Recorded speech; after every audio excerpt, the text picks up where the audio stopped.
আপনারা দেখছেন বার্তা এক নজর। পশ্চিমবঙ্গ যুব সমাজকে দিনে দিনে নেশায় শেষ করে দিলেন রাজ্যের মুখ্যমন্ত্রী সরকার, বললেন বিষ্ণুপুরের সাংসদ সৌমিত্র খা। অভিযোগ দায়ের বক্তব্য থেকে বোঝা যায় আজ আমাদের রাজ্য সরকারের রাজস্ব মুনাফার জন্য এইভাবে আগামী যুব সমাজকে শেষ করে দিতে চাইছে রাজ্য সরকার। সরকারি ঋতায়ন দেখে বোঝাই যায় নেশার মতো জিনিস ভবিষ্যতে প্রজন্মের যুব সমাজের মূল লক্ষ্য মদের আসরে। কারণ বলাই বাহুল্য আজকের শিক্ষার গুণমান তলানিতে এসেছে শুধুমাত্র বিভিন্ন ধরনের নেশার জন্য। বিভিন্ন গ্রাম বাংলার এবং পঞ্চায়েতগুলোর মদের দোকান আর সরকারের কর রাজস্ব মুনাফা।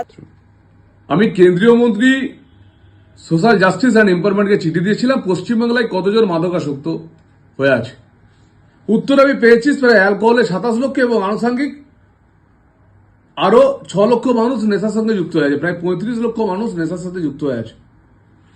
এটা আমাদের কাছে খুব লজ্জার ব্যাপার, কারণ পশ্চিমবাংলায় যেভাবে মদের দোকানের সংখ্যা বাড়ানো হচ্ছে, প্রতি পঞ্চায়েতে মদের দোকান খোলার চিন্তাভাবনা চলছে, তাতে কিন্তু পশ্চিমবাংলার আগামী যুব সম্প্রদায় ধ্বংসের মুখের দিকে আমরা এগিয়ে যাচ্ছি। আমি অনুরোধ করবো রাজ্য সরকারের কাছে যে অফিসিয়াল ডাটা আমার কাছে যা এসছে এই ডাটা সঠিক, কারণ এই ডাটা কোনো মিথ্যে কথা বলে না। তাই পশ্চিমবাংলার প্রত্যেকটা মানুষকে সজাগ এবং সচেতন হতে হবে এবং পশ্চিমবাংলার প্রত্যেকটা পঞ্চায়েতে মদের দোকান খোলার পরিবর্তে মদের দোকান বন্ধ করে দেওয়া উচিত।